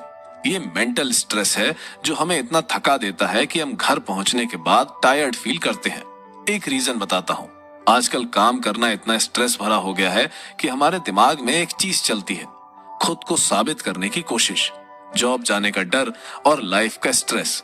इसके साथ आप डर के साए में जी रहे होते हैं। मैंने आपको स्ट्रेस से जुड़ी कहानी सुनाई थी। देखिए, आप गिलास को कितनी देर तक पकड़े रहेंगे, उतना ही वो भारी होता जाएगा। यानी ऑफिस की प्रॉब्लम और वर्क स्पेस में होने वाले बातों पर गौर करना बंद कर दीजिए, सोचिए और बस दिमाग से निकाल दीजिए। ऑफिस के एनवायरनमेंट में दूसरे कभी नहीं बदल सकते, इसीलिए खुद को बदलने की कोशिश कीजिए। अपने ईगो को कम कीजिए और ये डिसाइड करिए कि आपके जीवन में इस जॉब की क्या इंपॉर्टेंस है। लाइफ के बारे में सोचिए और देखिए, कंपेयर करिए कि आपकी सैलरी से आप जो कमा रहे हैं उससे आपकी कितनी जरूरतें पूरी हो रही हैं। आप उन ऑप्शंस के बारे में सोचिए बैठकर कि आपके पास उसी पैसे को कमाने के अभी कितने ऑप्शंस हैं। देखना, आपको अंदर से जवाब आएगा। आपको जॉब की इंपॉर्टेंस समझ आने लगेगी, आपको इसकी वैल्यू समझ आ जाएगी। चलिए मान लीजिए आज किसी ने फैमिली फंक्शन में आपकी सैलरी पूछ ली, आपने बताई, कट कुटा के जी 1 लाख इन हैंड आ जाते हैं। असलियत आप जानते हैं आपकी सैलरी कितनी है, तो आपकी समस्याओं का जवाब भी आप ही ढूंढ सकते हैं। दूसरा रीजन ये भी हो सकता है कि आपका नेचर ऐसा हो जिसकी वजह से आपको किसी के नीचे काम करने में दिक्कत आती हो। ये अक्सर बहुत लोगों के साथ होता है। आप ये जान लीजिए कि हर जगह आपको आपके मुताबिक लोग नहीं मिल सकते। हो सकता है आप भी किसी के स्ट्रेस की वजह हो। ऐसे में करिए ये कि अपने नेचर को बदलिए। अभी जो टाइम चल रहा है उस टाइम ड्यूरेशन की जरूरत को समझिए। कोई कहेगा ऐसा है बिजनेस कर लो, बिल्कुल मत जाना उसकी बात पर। आपके खर्चे आपको खुद उठाने हैं, इसीलिए अपने मन से पूछिएगा कि क्या मैं बिजनेस कर सकूंगा, मेरे खर्चे कैसे चलेंगे, मेरा एक्सपीरियंस क्या है, क्या मैं बिजनेस के साइड इफेक्ट्स को जानता हूँ, समझता हूँ। उसके बाद ही रिस्क लीजिएगा दोस्तों। मैंने बहुत लोग देखे हैं और औरों की बातों में आकर बिजनेस शुरू कर देते हैं, उसका एंड बहुत बुरा है। मैंने कई सुसाइड केस देखे हैं। देखिए, कहने वाला, एडवाइस देने वाला तो मैं भी हूं, लेकिन आप सिचुएशन देखिए। आपकी वो सिचुएशन आपसे बेहतर कोई नहीं जानता, ना ही मैं, ना ही कोई ऐसा जो आपके पीछे पड़ा है बिजनेस करो, नौकरी छोड़ो, बिजनेस बिजनेस बिजनेस। दिमाग में आपके बिजनेस का भूत सवार कर दिया है। तो फिर ये सोचिए कि नौकरी या आपकी जॉब आपके लिए कितना जरूरी है। अपने काम को काम की तरह कीजिए, लेकिन अपनी कंपनी से इश्क मत लड़ाना। अपने काम से प्यार करना, वही आपको टॉप पर लेकर जाएगा। प्यार ना कर सको तो अपने फ्यूचर के लिए कम से कम नौकरी के साथ न्याय तो जरूर करना। 9 से 6 बजे तक का टाइम सिर्फ ये सोचकर बिताइए कि अपना टाइम आएगा, ये टाइम बदलेगा, एक सा नहीं रहने वाला और ना ही मैं रहने दूंगा। अपनी जॉब से जुड़ी स्ट्रेस और परेशानियां ऑफिस में ही छोड़ दीजिए। याद रखिए, नौकरी आपकी जिंदगी नहीं है, आपकी जिंदगी उस 9 से 6 के बाद भी है, लेकिन वो 9 से 6 की जिंदगी ही आपकी बाकी की जिंदगी को तय करती है। अपनी फीलिंग्स को अलग रखिए और जॉब को अलग। काम में काम रखिए, प्रोफेशनल बनिए। नौकरी में किसी भी बात को दिल पे ना लीजिए, एक कान से सुनिए और दूसरे कान से निकाल दीजिए। हाँ, अपना काम ईमानदारी से कीजिए। और एक बात, ऑफिस की पॉलिटिक्स में ना उलझें। अगर उलझ भी जाएं तो महाभारत की एक कहानी से सीखिए इसे कैसे मैनेज करना है, यानी कब हथियार उठाने हैं और कब हथियार डाल देने हैं। वैसे तो ये पॉलिटिक्स की बात ठीक नहीं, लेकिन जब जॉब की चर्चा कर ही रहे हैं तो ये भी सीख लीजिए, लेकिन अगले एपिसोड में। अरे यार, ये फिर आ गया। मैं आज बिल्कुल भी इससे मीटिंग नहीं करने वाला था। ये हर बार प्लान्स बदलवा देता है। नहीं मानो इसकी बात तो एमडी से शिकायत कर देता है। रूबी, एक काम करना, वो जो नया लड़का आया ना गौरव, उसे बोल दे, आज इसे हैंडल कर लेगा, मजा आएगा। ऑफिस के हनीमून पीरियड में ही पता चल जाएगा इसे कि यहाँ काम कैसे होता है। गौरव को जैसे ही रूबी ने कहा, सुनो यार गौरव, एक क्लाइंट है, उनसे डिटेल्स ले लो और समझ लो कि वो क्या चाहते हैं। हाँ, एक और बात, ये एमडी के खास हैं तो थोड़ा बच के। गौरव के साथ क्या हुआ होगा आप भी जानते हैं। उसने कई बार प्लान्स बदलवाए गए होंगे। उसे अपने कलीग्स का सपोर्ट नहीं मिला होगा। जॉब में ऐसा भी टाइम आएगा कि आप क्लाइंट की रिक्वायरमेंट को नहीं समझ पाएंगे। कई बार कुछ ऐसे क्लाइंट्स को कंपनी नए लोगों को हैंडल करने को कहती है जिनसे कंपनी के सभी एम्प्लॉय डील करने से बचते हैं। ऐसे में बलि का बकरा कौन होगा? आप। इन चीजों से आप फ्रस्ट्रेट हो जाएंगे, लगेगा कि जॉब छोड़ दूं, कुछ और कर लूं, या फिर आपको इतना गुस्सा आएगा कि आप अपने कलीग से झगड़ पड़ेंगे। इतना ही नहीं, ये तो लेवल फर्स्ट है। इस एज ग्रुप में कई बार लंबी शिफ्ट में काम करना भी पड़ा होगा। नए लोगों को ही नाइट शिफ्ट में लगाया जाता है, लेकिन इसमें आपको सीखने को मिलेगा। किसी काम के मास्टर बनने के लिए आपको उस काम को करके देखना होगा। ये आपके लिए एक लर्निंग होगी। इससे आपको बिल्कुल भी घबराना नहीं है। कई बार कंपनियों में आपको और एफर्ट्स लगाने को कहा जाता है, जबकि चीजें आपके हाथ में नहीं है। ये एक तरह की लर्निंग है, इससे आपको सीखने को मिलता है। जरूर आपके बॉस को आप में कुछ और एफर्ट्स नजर आ रहे होंगे। हो सकता है कि ये एक हिंट हो कि आप इस काम को अच्छे से कर पाएं। होता क्या है कि कभी कभी हमें इस स्टेज पर प्रॉपर गाइडेंस भी नहीं मिल पाती। ऐसे में कई बार क्लाइंट को फेस करने में दिक्कत आती है। खुद को इसके लिए भी तैयार करना होगा। अगर आपके साथ भी ऐसा हो रहा है तो स्ट्रेस लेने की जरूरत नहीं है। ना ही जॉब बदलने का प्लान करें, ना किसी से झगड़ा करें, बस हथियार डाल दीजिए। वक्त सबसे ताकतवर है, बस इंतजार करना है आपको सही टाइम आने का। मैं समझाता हूँ। महाभारत का युद्ध चल रहा था। 14वें दिन दुर्योधन गुरु द्रोणाचार्य के पास पहुंचा और उन पर पांडवों के साथ होने का ब्लेम करने लगा। गुरु द्रोणाचार्य से बिल्कुल भी सहन नहीं हुआ। वो काल बनकर पांडवों की सेना पर टूट पड़े और चारों तरफ हाहाकार मच गया। एक के बाद एक लाशें गिरने लगी। गुरु द्रोणाचार्य यहाँ भी नहीं रुके और ब्रह्मास्त्र निकाल लिया। जैसे तैसे ऋषियों ने उन्हें समझाया, लेकिन तब तक बहुत देर हो चुकी थी। उन्होंने ब्रह्मास्त्र तो नहीं चलाया, लेकिन इससे पहले वो इतनी तबाही मचा चुके थे कि पांडव हार के करीब थे। इसके बाद भगवान कृष्ण ने चाल चली और द्रोणाचार्य का वध कर दिया। इसके बाद आया युद्ध का सबसे डरा देने वाला मोमेंट। अपने पिता को ऐसे देखें। अश्वत्थामा पागल हो उठे। उनके कटे सिर को देखकर 100 हाथियों से ज्यादा ताकत उनकी भुजाओं में आ गई और वे पांडवों की सेना पर टूट पड़े। गुस्से में पागल हुए अश्वत्थामा ने नारायण अस्त्र चलाया। अब एक तरफ नारायण यानी श्री कृष्ण और दूसरी तरफ नारायण अस्त्र। नारायण अस्त्र आकाश में पहुंचा और पांडवों की सेना के बराबर बंट गया, यानी जितनी सेना उतने तीर। वो भी ऐसे तीर जिनका निशाना लगना तय था। तीर आकाश से धरती की तरफ बढ़ने लगे थे। पांडव ये नजारा देखकर अपनी हार मान चुके थे। उनकी मौत उनकी तरफ बढ़ते देख भगवान श्री कृष्ण ने सभी को हथियार डालने के आदेश दिए। अर्जुन ने तीर कमान धरती पर रख दिए। भीम ने अपनी गदा धरा पर रख दी। जिसके हाथ में जो हथियार था सबने नीचे रख दिया और घुटने के बल बैठकर मौत का इंतजार करने लगे। कृष्ण जानते थे नारायण अस्त्र की एक ही काट है, वो निहत्थे का वध नहीं करता, यानी जिसके हाथ में हथियार ना हो उसे नहीं मारता। उन्होंने पूरी सेना को उसके भयानक वेपन के आगे निहत्था कर दिया। वो जानते थे जिंदा होंगे तब तो आगे युद्ध कर पाएंगे। तो क्या कृष्ण कायर थे? क्या अर्जुन महारथी नहीं थे? क्या भीम में ताकत नहीं थी? कृष्ण कहते हैं युद्ध में आत्मरक्षा भी उतनी ही अनिवार्य है जितना संघार, यानी लड़ाई में सेल्फ डिफेंस भी उतना ही जरूरी है जितना अटैक करना। और जिसे हम हरा नहीं सकते, रोक नहीं सकते, उसके सामने सरेंडर कर देना ही ठीक है, यानी हथियार डाल दीजिए। इधर नारायण अस्त्र पांडव सेना का प्रणाम स्वीकार लौट आया। युद्ध का अंत आप सभी जानते हैं। पांडव जीते और कौरव हारे थे। इससे हम अपनी जॉब में क्या सीखते हैं? जब आपकी कोई ट्रिक्स काम ना आए, हथियार डाल दो, पेशेंस रखो, क्योंकि आपका टाइम जरूर आएगा। यानी जॉब बचेगी तब तो कुछ कर पाओगे ना। ऐसा नहीं है कि जॉब में आपको सिर्फ और सिर्फ परेशानियों का ही सामना करना होगा। हर परेशानी, हर प्रॉब्लम आपके लिए आगे की राह बनाती है। इन सब चीजों से निकल गए तब शुरू होगा आपका टाइम। आज जो लोग जॉब में अच्छा कर रहे हैं उनके पास्ट से सीखना चाहिए। वो अपने काम में प्रोफेशनल बन चुके हैं। आप एक अच्छी पोस्ट पर पहुंचने के बाद डिसीजन मेकर बन जाते हैं। आपको समझ आने लगेगा कि क्रिटिकल सिचुएशन में क्या करना है। थोड़ा सा टाइम खुद को जरूर दीजिए दोस्तों, इसके बाद हजारों बार ऐसी सिचुएशन रिपीट होगी जिनको आप फेस कर चुके होंगे। ऐसे में आप सेल्फ अवेयर रहने लगेंगे। मान लीजिए कंपनी कोई बड़ा चेंज करने वाली है, या मान लीजिए आपने जॉब ही स्विच कर दी, तब भी आप उन आने वाले चैलेंजेस को फेस कर पाएंगे और आप आसानी से संभाल सकेंगे। आपको क्लियर दिखने लगेगा कि आपका फ्यूचर क्या है, आपको करना क्या है। मतलब आप मैनेज कर पाएंगे कि कैसे आपको चीजों को हैंडल करना है। आपकी थिंकिंग स्किल्स बढ़ने लग जाएंगी। अब आप लीडरशिप के लिए तैयार होने लगेंगे। 30 से 45 एज ग्रुप के अपने सीनियर्स को देखिएगा, उनको ऑब्जर्व कीजिए कि उनके काम का तरीका क्या है। अपनी लर्निंग स्किल्स को इस एज ग्रुप में आने तक पूरी तरह समझ लीजिएगा।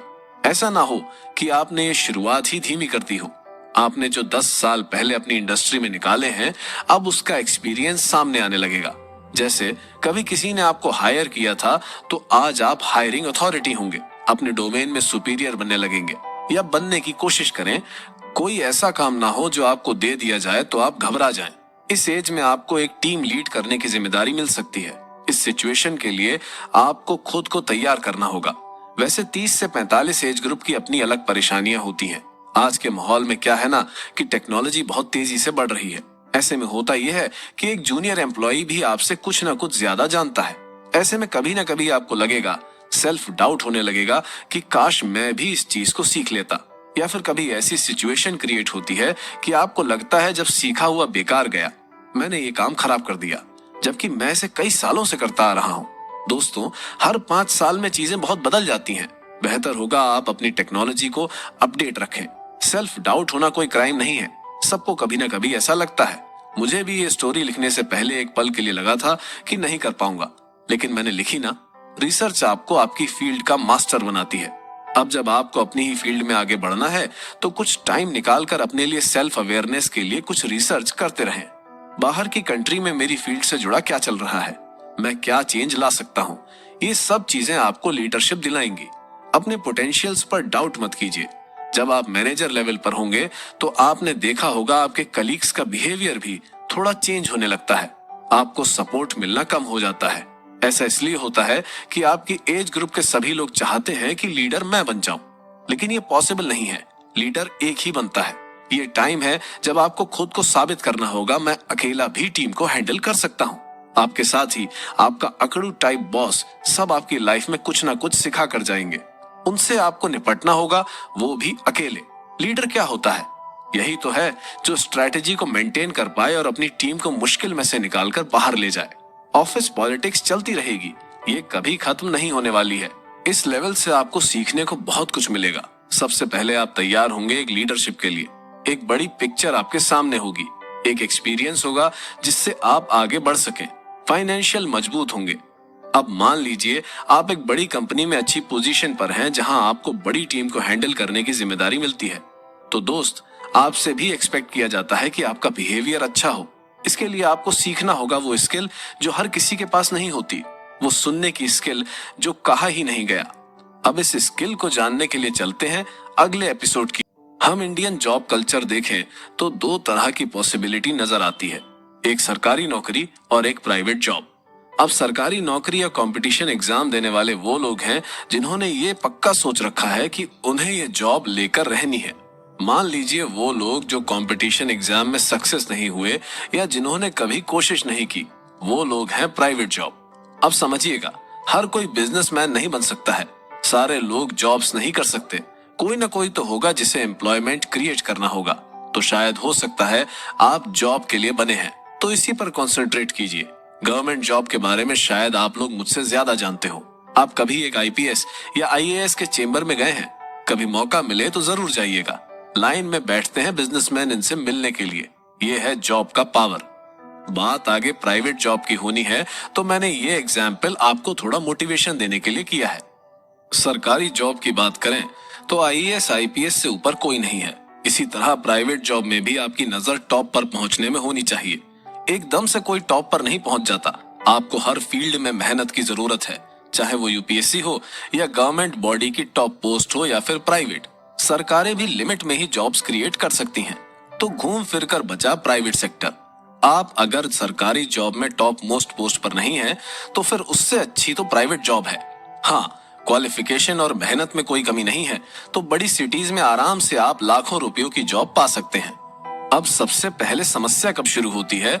जब आप जॉब ढूंढने की कोशिश करते हैं। जिनका पहले से बिजनेस है उनके लिए तो ठीक है, लेकिन जो करियर की शुरुआत कर रहे हैं उनके लिए सबसे बड़ी प्रॉब्लम है नौकरी ढूंढना, अपने मन की पसंद की और ऐसी की जिसमें कुछ बचा सकें, कुछ सेव कर सकें।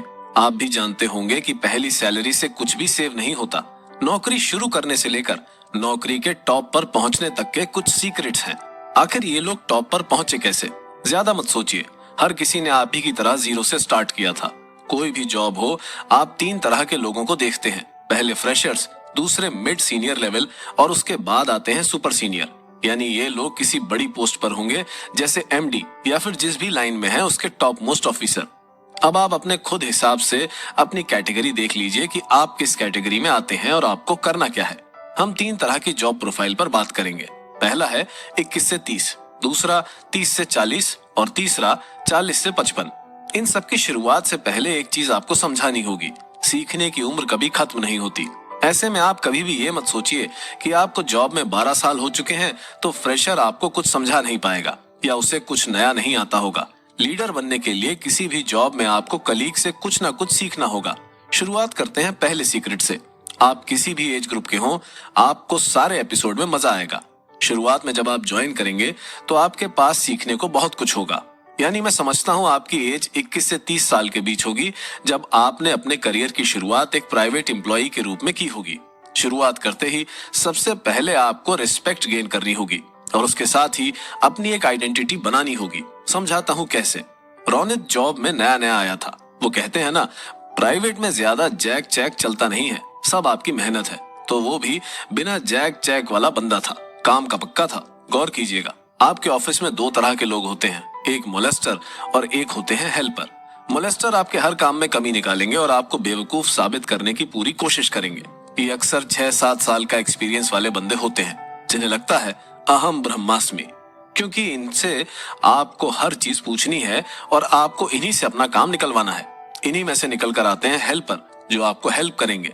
आपको सब देखना है, शुरुआत में ऑब्जर्व करिए कौन आपके साथ कैसा बिहेव करता है। अब खुद को देखिए और सोचिए कि आप किस लाइन में हैं और आपको हायर किस काम के लिए किया गया।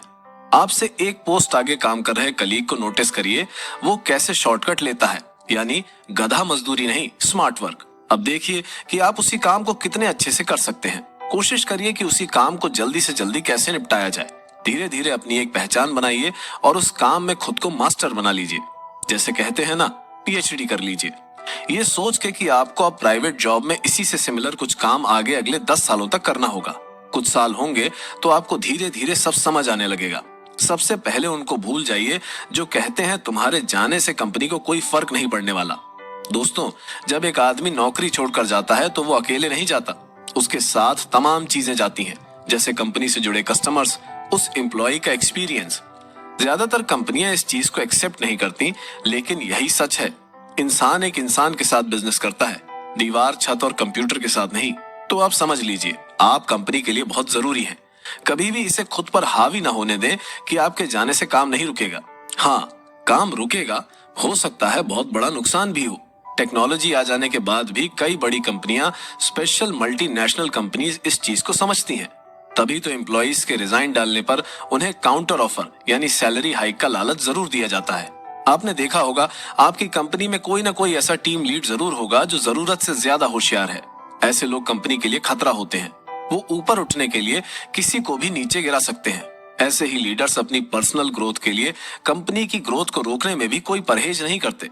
सिंपल लोगों की टीम भी अगर मोटिवेशन के साथ काम करे तो कुछ भी अचीव कर सकती है।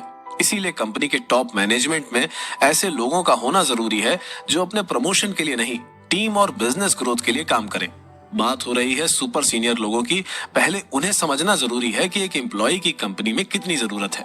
अगर आप कंपनी के टॉप मैनेजमेंट में हैं तो सुनिए, फ्रांस के एक राजा ने अपने बेटे को अच्छा लीडर बनाने के लिए गुरुकुल में भेजा। वो चाहते थे कि उनके बाद राजकुमार ही सारा राज्य देखे। अब गुरुकुल की शिक्षा थी तो उसी मोटिव के साथ गुरु ने राजकुमार को जंगल में भेज दिया। अब जंगल में जब राजकुमार गया तो उसने क्या देखा? वाटरफॉल, बर्ड्स, हरियाली और बहुत कुछ। जब कुछ दिन बाद राजकुमार लौटे तो राजगुरु ने पूछा, तुमने जंगल में क्या सुना? राजकुमार चौंक गया। उसने जंगल में सिर्फ सुंदर नजारे देखे थे। उसने सुनने पर इतना ध्यान नहीं दिया था, लेकिन अब सवाल किया गया था तो जवाब तो देना ही था। राजकुमार ने कहा, मैंने सुनी कोयल की मीठी आवाज, नदियों और झरनों की कलकल, तेज हवा से पत्तों की सरसराहट और हवा की धुन। राजगुरु गुस्सा हो गए और राजकुमार को फिर से जंगल में भेजा और कहा, इस बार कुछ नई आवाजें सुनना और जब तक नई आवाज न सुनाई दे वापस मत लौटना। राजकुमार को बहुत गुस्सा आया, लेकिन उसे ये करना पड़ा। राजकुमार इस बार जंगल में पहुंचा और सुनने पर बहुत ज्यादा फोकस किया। 10 दिन बीत गए। राजकुमार को जंगल में वही सब सुनाई दे रहा था जो पिछली बार सुना था। कई दिन गुजर गए, लेकिन राजकुमार को कोई नई आवाज नहीं सुनाई दी। वो परेशान हो गया। राजकुमार ने अब सोच लिया था कि वो हर आवाज को गौर से सुनेगा। अगली सुबह जब राजकुमार उठे तो उन्हें वो सुनाई दिया जिसके बारे में राजगुरु कह रहे थे। राजकुमार गुरुकुल की ओर चल पड़ा और जाते ही राजगुरु के पास गया और पूरा किस्सा सुनाया। कहा, पहले तो मुझे वही आवाजें सुनाई दी जो पहले देती थी, लेकिन एक दिन जब मैंने बहुत ध्यान से सुनना शुरू किया तो मुझे वो सुनाई देने लगा जो पहले कभी नहीं सुनाई देता था। पता है राजकुमार ने क्या सुना? राजकुमार ने सुनी कलियों के खिलने की आवाज, धरती पर पड़ती सूर्य की किरणें और तितलियों के गीत। जब राजकुमार ने ये सब राजगुरु को बताया तो उन्होंने खुश होकर कहा, राजकुमार, अब आप तैयार हैं पूरे राज्य को संभालने के लिए। राजकुमार फिर चौंका और राजगुरु से पूछा तो उन्होंने कहा, तुमने अनसुने को सुना, दिल की आवाजें सुनी, न बोल पाने वालों की इच्छाएं सुनी। अनसुने को सुनने की क्षमता होना एक अच्छे लीडर की निशानी है, क्योंकि जब कोई लीडर अपने लोगों के दिल की बात सुनना सीख लेता है, बिना उनके बोले उनकी फीलिंग्स को समझ लेता है, जो चीजें डिस्कस ना की जा सके उसे समझ लेता है, अपने लोगों की अनकही शिकायतों को सुन लेता है, उसे समझ लेता है, केवल वही लोगों का विश्वास जीत सकता है, कुछ गलत होने पर उसे समझ सकता है। दोस्तों, अगर हमें अपनी फील्ड का लीडर बनना है तो हमें भी वो सुनना सीखना चाहिए जो नहीं कहा गया है। यानी हमें उस राजकुमार की तरह बिल्कुल अलर्ट होकर अपना काम करना चाहिए। अपने साथ काम करने वालों की नीड्स और रिस्पेक्ट का ख्याल रखना चाहिए ताकि हम खुद को एक ट्रू लीडर बना सकें। मान लीजिए ये सब चीजें भी आपने मैनेज कर ली, लेकिन एक सबसे बड़ी प्रॉब्लम है प्राइवेट जॉब की टाइम मैनेजमेंट। अक्सर देखा होगा आपने कि कुछ लोग ऑफिस और पर्सनल लाइफ के बीच तालमेल नहीं बैठा पाते। इससे दोनों ही जगह प्रॉब्लम्स क्रिएट होती हैं। अब अगर आपके साथ भी ऐसा ही है तो इसे ठीक करने के लिए आपको एक सिस्टम फॉलो करना होगा। अगर ये सिस्टम आपने अपना लिया तो आप घर और ऑफिस के बीच तालमेल बैठा सकेंगे। तो चलिए मुझे फॉलो करते हुए चलते हैं अगले एपिसोड की ओर। ऑफिस पॉलिटिक्स और किचन पॉलिटिक्स, इन दोनों को एक साथ मर्ज कर दें तो एक बढ़िया सी कहानी बनती है। आपने अक्सर अपने बॉस का कुछ ना कुछ तो नाम रखा होगा ही। इस मजेदार कहानी में बॉस है हरा धनिया। अब ऑफिस पॉलिटिक्स को किचन पॉलिटिक्स से समझाता हूँ। दोनों में काफी सिमिलैरिटी है। एक ऑनेस्ट एम्प्लॉय मतलब तेज पत्ता। कोई भी सब्जी बनाते टाइम सबसे पहले उसे ही डाला जाता है। पूरे टाइम वो सब्जी के साथ रहता है और उसी सब्जी को परोसते और खाते समय सबसे पहले उसे ही खींचकर बाहर फेंका जाता है। अब बारी है आपके बॉस की। आपका बॉस है हरा धनिया। उसे पता ही नहीं होता क्या बन रहा है और सब्जी बन जाने के बाद सबसे एंड में प्रेजेंटेशन के लिए उसे डाल दिया जाता है। और क्या होता है, फिर सब्जी के सारे स्वाद का क्रेडिट उसे ही दिया जाता है। जोक्स अपार्ट, दोस्तों, जब हम किसी जॉब को कर रहे होते हैं तो कई बार ऐसा मौका आता है जब हमें लगता है कि आप घर पर टाइम नहीं दे पा रहे हैं, क्योंकि अक्सर यही देखा जाता है कि प्राइवेट जॉब ज्यादा ही रहता है। ऐसे में दोनों का बैलेंस कैसे बनाकर चलें, ये सबसे जरूरी है। कितनी जरूरत आपके ऑफिस को आपकी है, उतनी ही जरूरत आपकी फैमिली को भी है। अब ये ही सबसे बड़ी प्रॉब्लम है कि इस बैलेंस को कैसे बनाया जाए, कैसे मेंटेन किया जाए। आलोक को आईटी सेक्टर में काम करते हुए 24 साल हो चुके हैं, लेकिन उसने कभी पर्सनल लाइफ के बीच के डिफरेंस को महसूस नहीं किया। शायद उसने इन दोनों चीजों पर बैलेंस बनाने की बातों को इग्नोर किया था। होता यह है कि प्राइवेट जॉब में काम करने वाले एम्प्लॉइज की सबसे पहली प्रॉब्लम होती है कि उन्हें अपने ऑफिस में एक आइडेंटिटी क्रिएट करनी होती है। सीधा सीधा कहूं तो जगह बनानी सबसे जरूरी होती है। ये जगह बनाना सबसे ज्यादा मुश्किल दो तरह के एम्प्लॉइज के लिए होता है। एक तो वो जो अभी फ्रेशर हैं और दूसरे वो जिन्होंने अभी अभी कंपनी ज्वाइन की है। उस पर यह प्रेशर रहता है कि आप सीखे हुए हैं या आपको यहाँ नए चेंजेस लाने के लिए कहा गया। पिछली जॉब के एक्सपीरियंस को भी यहाँ आपको काम में लेना होता है। इसी वजह से आपकी पर्सनल लाइफ और वर्क लाइफ में कभी डिफरेंस नहीं होता। हम दिन भर काम में लगे रहते हैं, ज्यादा अच्छा करने का प्रेशर और सबकी नजरों में स्टार बनने का प्रेशर बना रहता है। लौटते हैं आलोक की कहानी पर। तो उसके साथ ऐसा इसलिए था क्योंकि एक तो क्वालिफाइड होने के कारण जो कुछ पढ़ा था और पिछली जॉब का उसका एक्सपीरियंस भी था। वो अपनी नई जॉब में सब कुछ आजमा लेना चाहता था। उसे काम करते वक्त हमेशा यही लगता था कि ऐसा क्या है जो मैं नहीं कर सकता। उसका सोचना था, इतना पढ़ने लिखने और एक्सपीरियंस के बाद भी अगर मैं कोई काम ना कर सकूं तो लानत है मुझ पर। बस इसी से शुरुआत हो जाती है बैलेंस बिगड़ने की। ना तो आप ऑफिस में अच्छा कर पाते हैं और ना ही अपनी फैमिली को टाइम दे पाते हैं। आलोक को काम को मैनेज करना तो आ गया था, इसीलिए तो वो लीडरशिप रोल पर शिफ्ट हुआ था। लीडरशिप रोल तक पहुंचना भी इतना आसान नहीं था। आपने देखा होगा, जो लोग बड़ी पोस्ट पर बैठे रहते हैं हमेशा देर रात तक काम करते रहते हैं और सुबह उठते ही फिर से काम पर लग जाते हैं। इसीलिए आलोक की आदत बन चुकी थी कि देर रात तक ऑफिस में बैठे रहना और काम को निपटाना। फिर एक दिन आलोक के बॉस मिस्टर मेहता ने उसे 11 बजे तक ऑफिस में बैठे देखा। क्या वो आलोक के काम से खुश हुए होंगे? नहीं। उन्होंने आलोक को अगले ही दिन अपने चेंबर में बुलाया और कहा, इतनी देर तक काम करने का क्या मतलब है? क्या तुम दिन भर काम नहीं कर पा रहे हो? उन्होंने ऐसे ही 3-4 सवाल आलोक से किए। आलोक कुछ जवाब देता इससे पहले उन्होंने उसे समझाया, वर्क लाइफ और पर्सनल लाइफ के बारे में बताया। मिस्टर मेहता ने आलोक को जो समझाया वो सच में उन लोगों को जरूर फॉलो करना चाहिए जिन्होंने देर रात तक ऑफिस में काम करने की आदत बना ली है। अब मैं समझाता हूँ कैसे। प्राइवेट जॉब में एक चेन बनी होती है। देखिए, सी कैटेगरी को एम्प्लॉय आपको रिपोर्ट करेगा, आप बी हैं, बी रिपोर्ट करेगा ए को और ए को रिपोर्ट करना होगा कंपनी के A+ यानी MD या हो सकता है उस कंपनी के ओनर को। अब सबसे ज्यादा वर्कलोड होता है सी और बी कैटेगरी में, जिसे हम पूरे ऑफिस का 70% स्टाफ मानते हैं। यानी यहाँ हायरिंग भी ज्यादा होती है और काम भी। अब आलोक का क्या नेचर था कि उसने मान लिया था कि जितना काम है मैं करूंगा, किसी के पास नहीं दूंगा। अगर ये काम किसी और ने कर लिया तो हो सकता है उसे प्रमोशन मिल जाएगा। दोस्तों, यही माइंडसेट आपको बदलना होगा। कंपनी में बॉस की नजर हर एम्प्लॉय पर होती है। आपका काम कभी नहीं छुप सकता, लेकिन फिर भी आपको डर है तो मिस्टर मेहता से ही समझ लीजिए प्रोफेशनल और पर्सनल लाइफ को। मिस्टर मेहता का कहना है, सबसे पहले आलोक ने जो सेंट्रलाइज सिस्टम बनाया है उसे डिसेंट्रलाइज करना होगा। यानी डिसीजन की पावर सिर्फ एक जगह नहीं रहनी चाहिए, इसे बांट दीजिए। मेहता ऐसा इसलिए कहते हैं क्योंकि ये कंपनी के लिए भी खतरा है और उस एम्प्लॉय के लिए भी जिसने ऐसा सिस्टम बना रखा है। कैसे? वो ऐसे कि मान लीजिए संडे को आलोक ऑफ पर है, तो क्या बाकी बचे एम्प्लॉय उसे बार बार कॉल करके पूछेंगे, सर ये सिचुएशन है क्या करें, सर ऐसा है तो क्या करें? क्या ये पॉसिबल है? नहीं। कंपनी की नजर से देखें तो ऐसे एम्प्लॉय खतरा है। एक एम्प्लॉय की नजर से देखें तो समझिए आपको 30 से 30 दिन काम करना पड़ेगा। ऐसे में ना तो कंपनी चाहेगी कि आप इस तरह से वर्क कल्चर को खराब करें, ना ही फैमिली चाहेगी कि ऑफिस का काम घर लेकर आए।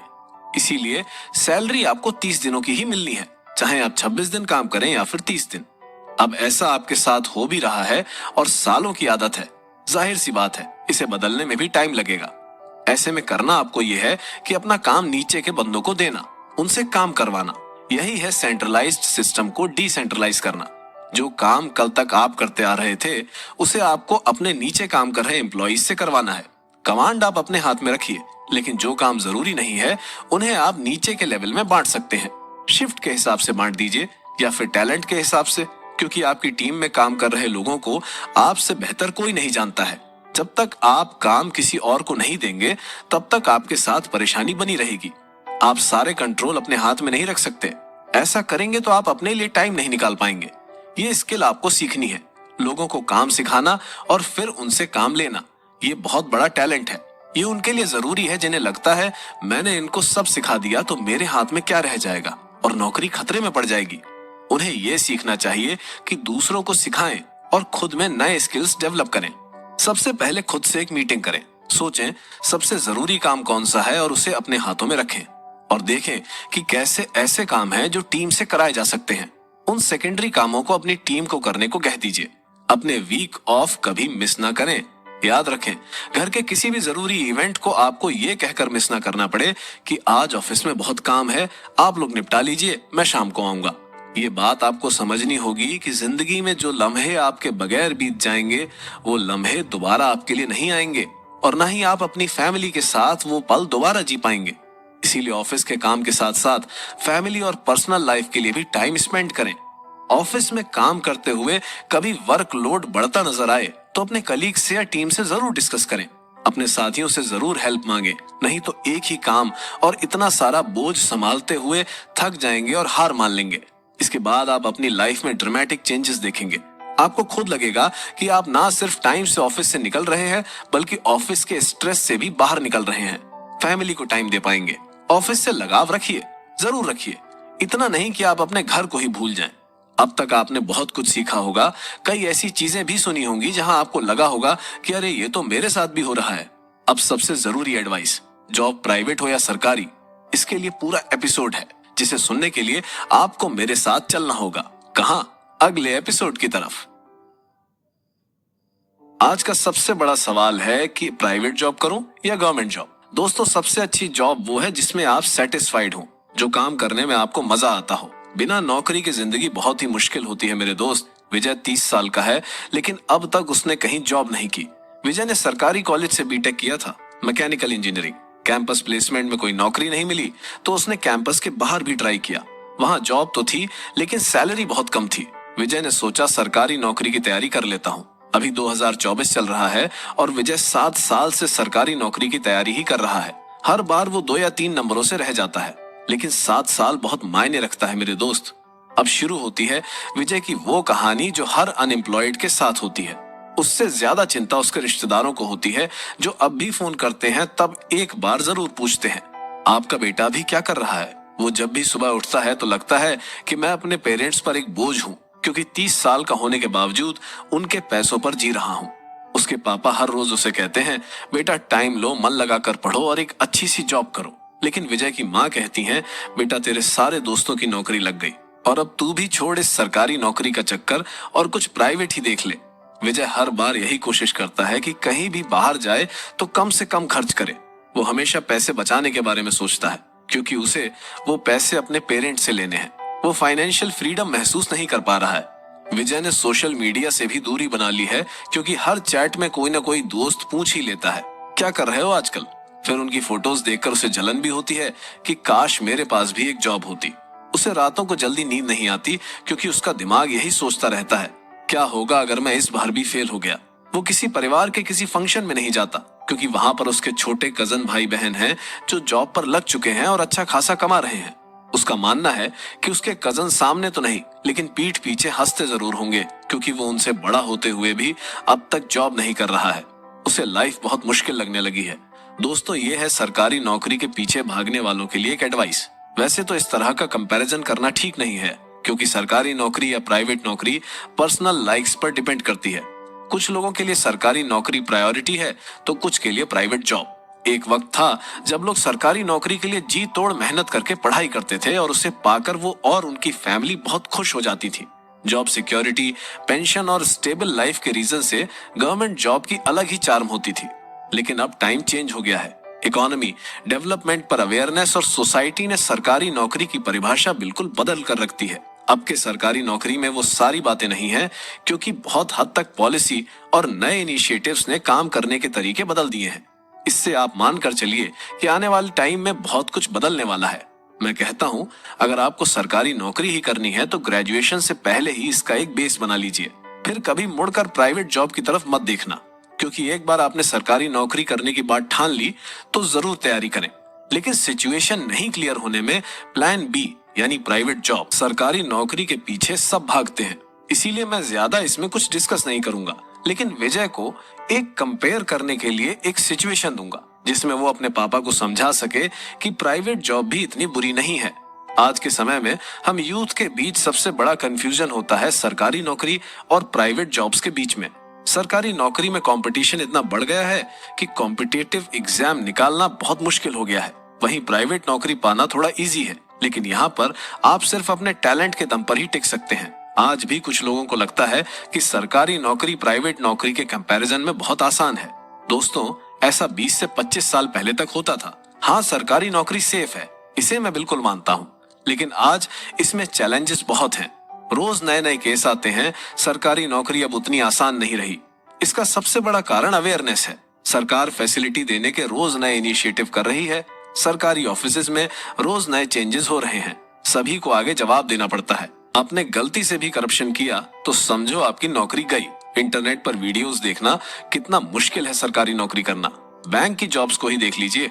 आज तक जो बैंक ऑफिसर आपसे ढंग से बात तक नहीं करते थे, वो आज क्रेडिट कार्ड के लिए आपको ऑफर देने के लिए कॉल करते हैं। ये चेंज कहां से आया? एक बात और, आज देश का सबसे बड़ा बैंक एक प्राइवेट बैंक है, तो क्यों नहीं इंडिया का यूथ प्राइवेट सेक्टर में जाएगा? इसीलिए ये आप पर डिपेंड करता है कि आप कब तक कॉम्पिटिटिव एग्जाम की तैयारी करते रहना चाहते हैं। मेरे ख्याल में 28 की उम्र तक अगर सक्सेस ना मिले तो प्राइवेट नौकरी ही बेहतर है, क्योंकि इसमें बहुत ज्यादा बाउंडेशन भी नहीं है। अपना काम करो और सैलरी पाओ। सरकारी नौकरी में तो अपने काम के अलावा दूसरे काम भी करने पड़ते हैं। आए दिन कहीं ना कहीं ड्यूटी लगा दी जाती है। कभी इलेक्शन आ रहे हैं तो कभी सेंसस का काम है, कभी वैक्सीन लगानी है तो कभी सर्वे करना है। इसके बाद हर 3-4 साल बाद ट्रांसफर की तलवार अलग, बैठे बिठाए अपना घर छोड़कर कहीं और जाना पड़ता है। प्राइवेट जॉब्स के लिए इतने ज्यादा कंपटीशन भी नहीं है कि 2-4 महीनों में आपकी जॉब ना लगे। मैं कहता हूँ 20,000 कमाने वाला भी अपनी नौकरी में खुश होगा। उसकी जरूरतें कम हैं। 1 लाख कमाने वाला भी अपनी जगह अपनी नौकरी में खुश होगा, क्योंकि जितनी उसकी जरूरत है उतना उसे आसानी से मिल रहा है।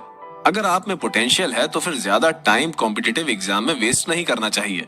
इस बात पर अलग अलग राय हो सकती है, जैसे police, bank, railway, ONGC, IOCL की सरकारी नौकरियां किसी प्राइवेट जॉब की तरह ही हैं। सरकारी नौकरी में स्टेबिलिटी है, पावर है, रिस्पेक्ट है, तो प्राइवेट जॉब में पैसा, मेहनत और टैलेंट की आइडेंटिटी।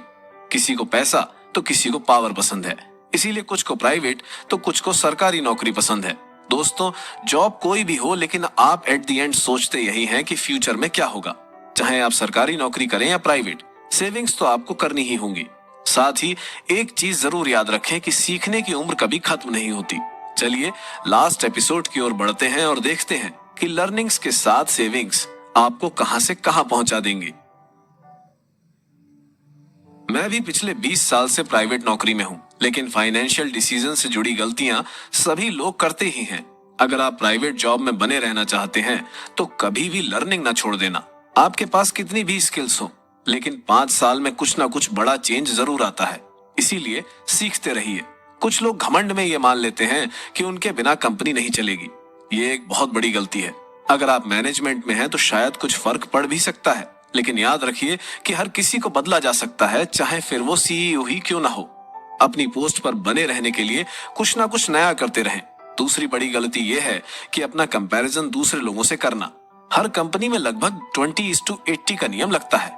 20% लोग लगभग 80% का काम करते हैं और बाकी लोग सिर्फ मौज करते हैं। अब ऐसे लोगों को देखकर मेहनत करने वाले लोग भी डिमोटिवेट हो जाते हैं।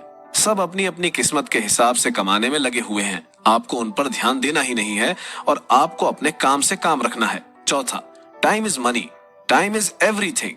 अक्सर लोग लेट से आते हैं और लेट ही जाते हैं। आपको टाइम पर आना चाहिए और टाइम पर घर चले जाना चाहिए। काम तो सारी जिंदगी चलेगा, फैमिली भी इंपॉर्टेंट है। अपनी मजबूरी मत दिखाएं। कुछ लोग अपनी दुखी हालत कंपनी में साझा कर लेते हैं और बता देते हैं कि ये नौकरी उनके लिए कितनी महत्वपूर्ण है। ये एक गलती है। दूसरे लोग आपकी मजबूरी का फायदा उठाकर आपको काम ज्यादा देंगे और मालिक देगा सैलरी कम। आगे सबसे सटीक एडवाइस, ये नहीं कह रहा कि आप एक जॉब से दूसरे जॉब पर छलांग ही लगाते जाएं, पर अगर आपके काम की इज्जत नहीं है तो अच्छा होगा कि आप कहीं दूसरी जगह नौकरी ढूंढें। 10 साल के बाद तो कंपनी के ओनर को भी लगने लगता है कि फलाना बंदा कहीं जाने लायक है ही नहीं, और फिर आपकी इज्जत भी कम हो जाएगी। लॉयल्टी का मतलब ये नहीं है कि आप सारी जिंदगी एक कंपनी में ही लगे रहें, बल्कि लॉयल्टी का सही मतलब ये है कि आप अपनी पूरी क्षमता और मेहनत से कार्य करें। आप अपनी सर्विसेज दे रहे हैं, जान देने की जरूरत नहीं है। प्राइवेट नौकरी करने वाले लोग ये गलतियां भी करते हैं। सेविंग्स नहीं करना, हर वीकेंड पर मौज मस्ती में पैसे उड़ाना, ज्यादा फास्ट फूड खाना, बात बात पर पार्टी करना, सेहत का ध्यान नहीं रखना, मेहनत से कमाए पैसों को इन्वेस्ट न करना, छोटे से ऑफर के चलते बहुत ज्यादा ऑनलाइन शॉपिंग करना, काम करते हुए अपने स्किल्स को बढ़ाने के लिए टाइम नहीं निकालना, प्राइवेट नौकरी में अपने स्किल डेवलपमेंट नहीं करना, जिंदगी भर एक ही जगह काम करना और अपनी सैलरी में घर चलाना, ज्यादा कमाने की ना सोचना। इन सभी गलतियों में से सभी या कुछ गलतियां प्राइवेट में नौकरी करने वाला हर इंसान करता है। प्राइवेट में ही क्या, सरकारी नौकरियों में भी लगे लोग ये गलतियां करते हैं, खासकर वो यूथ जो नई जनरेशन के हैं।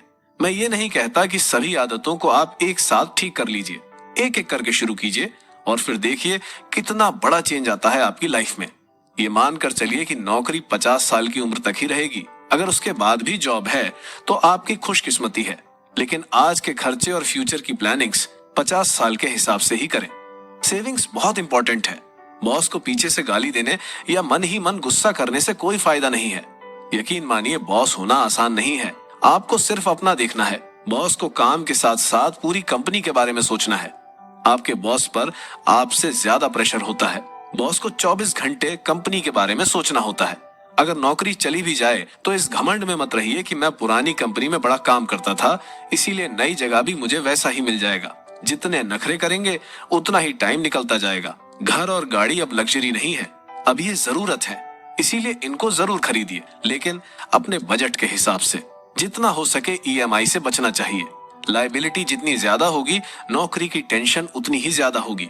कुछ ऊंच नीच यानी जॉब चली गई तो ये लायबिलिटी से 10 गुना ज्यादा बड़ी लगती है। सेविंग्स आपके लिए मस्ट है। नौकरी शुरू होते ही इन्वेस्टमेंट के बारे में सोच लीजिए। आजकल बहुत सारे सेफ ऑप्शंस भी मौजूद हैं। सैलरी ज्यादा है तो इसका मतलब ये नहीं कि खर्च भी अनाप शनाप किया जाए। सैलरी ज्यादा का मतलब बचत और निवेश ज्यादा भी हो सकता है। ऑफिस में डांट सभी खाते हैं, थोड़ा अपसेट होना जाहिर सी बात है। ट्राई करें कि ऑफिस का स्ट्रेस घर पर ना ले जाएं। साल में एक बार घूमने जरूर जाएं। टी स्ट्रेस और रिफ्रेश होने में बहुत मदद मिलती है। कुछ जरूरी सलाह और मोटिवेशन मेरी तरफ से, स्पेशली प्राइवेट जॉब्स वालों के लिए। नींद से जागने की इच्छा नहीं होते हुए भी सुबह उठना और काम पे लग जाना, इसे कहते हैं सेल्फ हेल्प। अच्छी हेल्थ के लिए बिजी शेड्यूल में से भी अपने लिए टाइम निकालना, मतलब खुद को मदद करना। सिर्फ 4 पैसे ज्यादा कमाने हैं, ये दिमाग में रखकर इच्छा नहीं होते हुए भी 2 घंटे ज्यादा काम करना, मतलब खुद की हेल्प करना। शराब, सिगरेट और नशे से दूर रहना, मतलब अपनी हेल्प करना। जेब में पैसे नहीं होने पर जब चोरी करने का विचार मन में आता है, फिर भी चोरी नहीं करना, यानी खुद की मदद करना। पॉजिटिव रहने की कोशिश करना, भले ही आपके दिमाग में बहुत सारी नेगेटिव थॉट्स आ रही हो, इसे कहते हैं खुद की मदद करना। रात को जब नींद नहीं आती है, फिर भी सुबह काम पे जाना है, फैमिली के लिए पैसे कमाने हैं, इस थॉट के साथ तकिए में मुंह घुसाकर आंखें बंद कर लेना, मतलब खुद की मदद करना। तो दोस्तों, इसी के साथ खत्म होता है नुस्खों का सफर। आई होप इस चर्चा को सुनने के बाद आप खुद में जरूर बदलाव महसूस करेंगे। सिर्फ बदलाव नहीं, आपको प्राइवेट जॉब में भी सक्सेस होने के लिए कुछ स्किल्स की जरूरत थी, जिन्हें आज हमने डिस्कस किया। तो कैसा रहा सफर, कमेंट बॉक्स में जरूर बताइएगा।